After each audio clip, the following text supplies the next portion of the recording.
Have y'all ever tried a puffy taco? I'm convinced these things were invented here in San Antonio. It's somewhere a cross between a crispy taco shell and a soft taco shell, but it's neither one of those. You can make these taco shells from shelf-stable ingredients, and I'll show you how to make a really fantastic ground beef taco filling that you can just use in anything you want. Hey y'all, I'm Kareth, and welcome to the Freeze-Dried Foodie.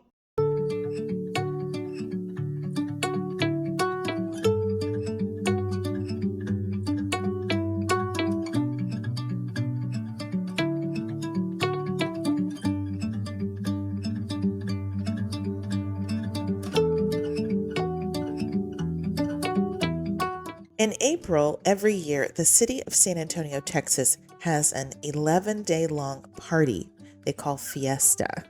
And it has over 100 official events that take place all over the city. We have river parades and carnivals, food festivals. There are dances and balls and coronations. And at just about every event, there are tacos, like lots of tacos. But not all tacos are the same. And I mean, of course, not all the fillings are the same, but also not all the taco shells are the same.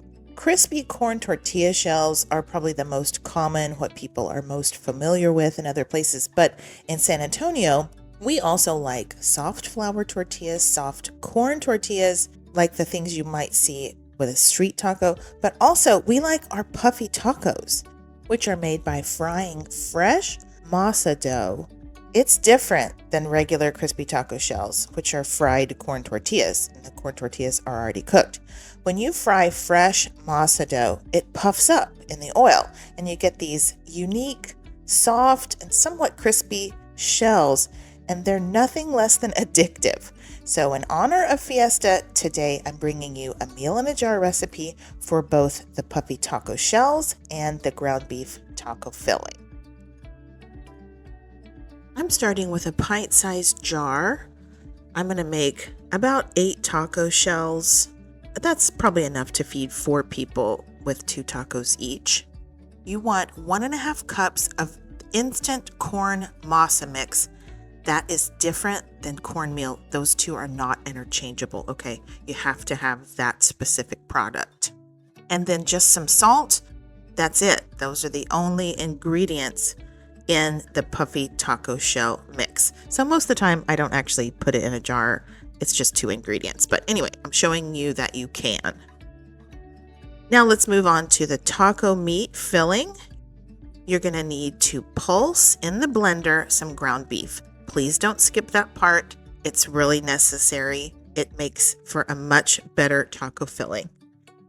And in with that, you're going to include some potatoes, some green chilies, and some onions, some seasonings. I forgot the tomatoes actually, and I sealed up my jar. I had to go back, reopen it, and include the tomatoes. And then y'all, I'm so klutzy. I spilled the tomatoes. Get the tomatoes in the jar, then you're good. And this is what you could store on your pantry shelf. Even if you don't make the puffy taco shells themselves, try this taco meat because it's so good. Now, you will want to make sure, if you're going to make the puffy taco shells, make sure that you check the expiration date on the instant masa mix because it will go rancid on you. Mine was good for about 5 months, so be sure and check that expiration date. When you're ready to make the puffy taco shells, get out a medium-sized bowl and empty the contents of your jar into the bowl. Y'all, I'm only going to make half a recipe here, so I only wanted 4 taco shells. The amounts you see me adding here are really half of that recipe that I just gave you. I was just going to feed me and my daughter, so I didn't want 8 taco shells. I think they're best fresh. So anyway, yeah, this is a half recipe here. I'm adding the water just a little bit at a time. You do need to get your hands in here. This is another one of my recipes that requires you to get messy. So clean hands, it'll be fine, I promise. This one's actually really satisfying because when you add the water to this masa mix, it actually starts to feel like Play-Doh. It's really kind of fun. So you're adding hot water here, and I'm basically just squeezing the into the dough. I'll include specific amounts in the description box below, but actually the brand of instant masa mix you use affects the amount of water you need. When you have your hands in here and you start to feel it, you'll understand what I mean. When it picks up all the crumbs, then you know it's ready. What you need to be able to do is to press your finger in, have it hold, and have your finger be clean, okay? So if you bring out your finger and it's sticky, you need to add more masa mix. And if you stick your finger in there and it's just too crumbly, then just add more water. All right, and then cover it up with some plastic wrap and let it rest. At some point along the way, go ahead and make your taco meat.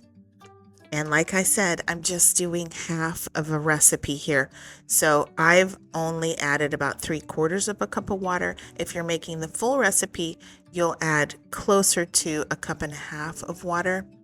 And y'all, I realize this does not look appetizing. Okay, this part, yeah. But trust me, you're having to rehydrate these ingredients, okay? So it's gonna look a little funny before it looks normal, but I promise this cooks up beautifully if you do it like I've suggested. Pulse the meat, add those vegetables and those seasonings, and then once they rehydrate, add a tablespoon of a neutral flavored oil. I like avocado oil. What you need to do here is saute those vegetables and that meat. You're going to get a lot better flavor if you saute. So think about it like sauteing the potatoes, like sauteing the onions and the chilies and the tomatoes. At some point, it will start to look like just regular taco meat that you're used to cooking. Doesn't that look like regular old taco meat? And it tastes amazing. I promise, it's so, so good.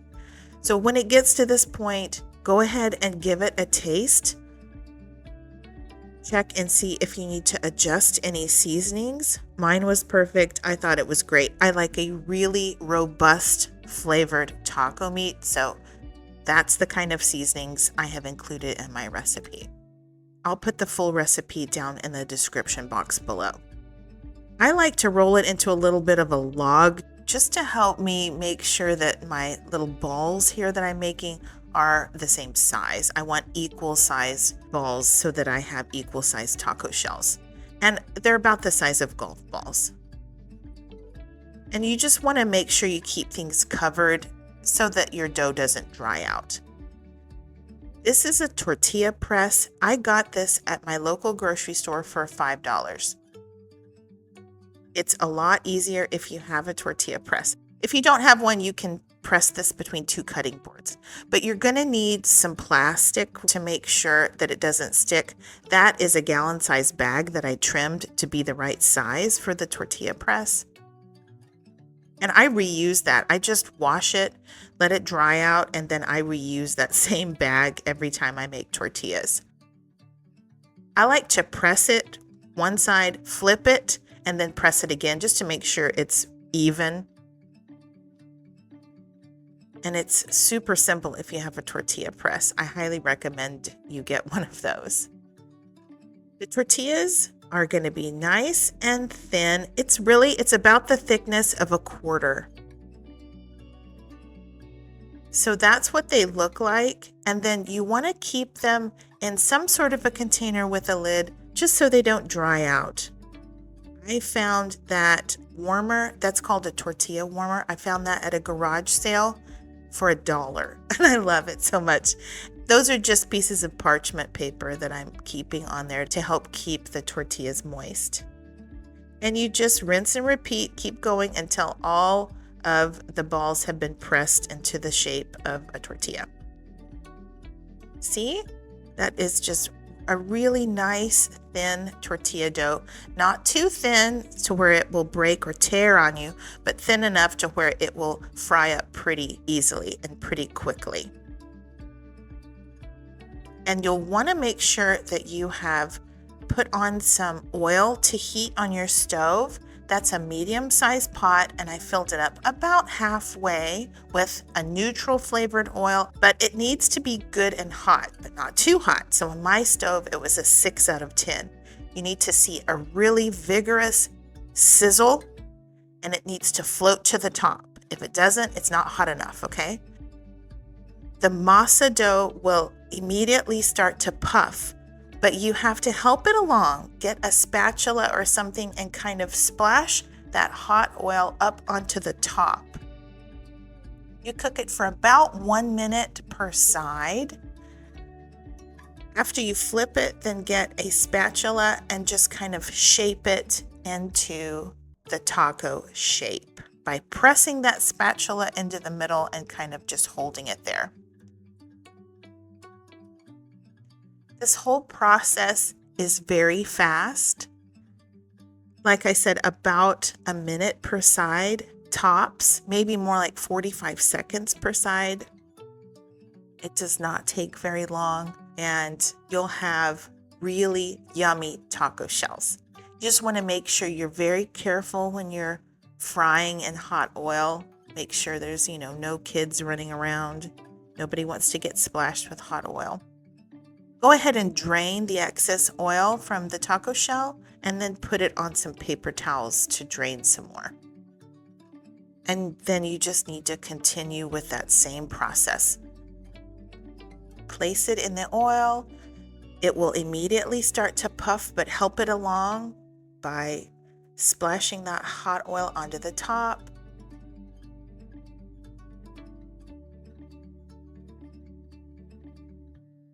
Give it a flip, put your spatula there in the middle, shape it like you want it to be shaped, drain it, and then repeat until all of your tortillas have been fried. And these are best fresh. If you can, eat them immediately. So there are our beautiful puffy taco shells. See that poof they have? That's what I mean about these being different than anything else. These are they're their own thing.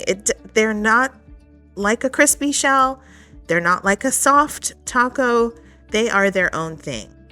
All right, now they're ready to just completely stuff with that taco meat. There's plenty of taco meat. It makes a lot of meat.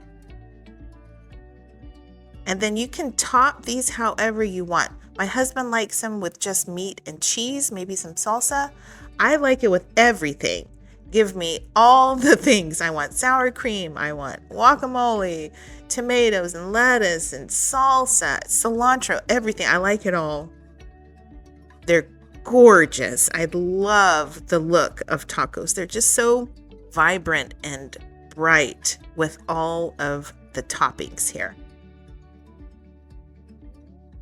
Tacos are just one of my very favorite things to eat. And these puffy tacos, they're just unique. They're different. I think they're so yummy. The outside of the taco shell is going to be crispy and light. And then the inside is going to be soft. The instant corn masa, the flavor of it is so good. I find that at Walmart. It's really easy for me to find. I hope y'all are able to find it in your regular grocery store as well.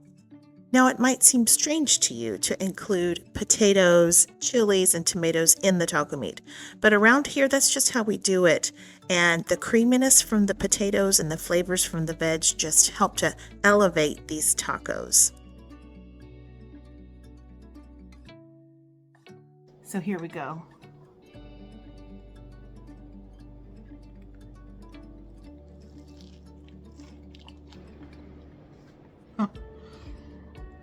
This is so amazing, y'all.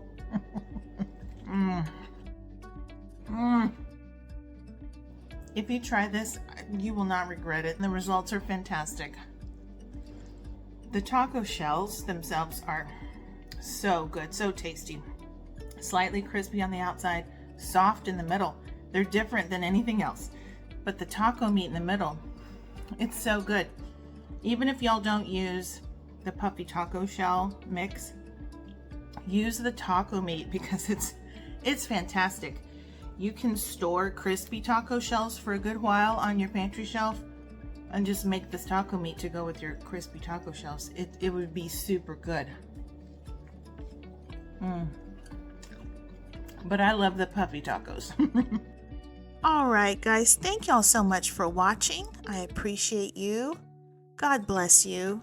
And until next time, y'all take care and keep thriving.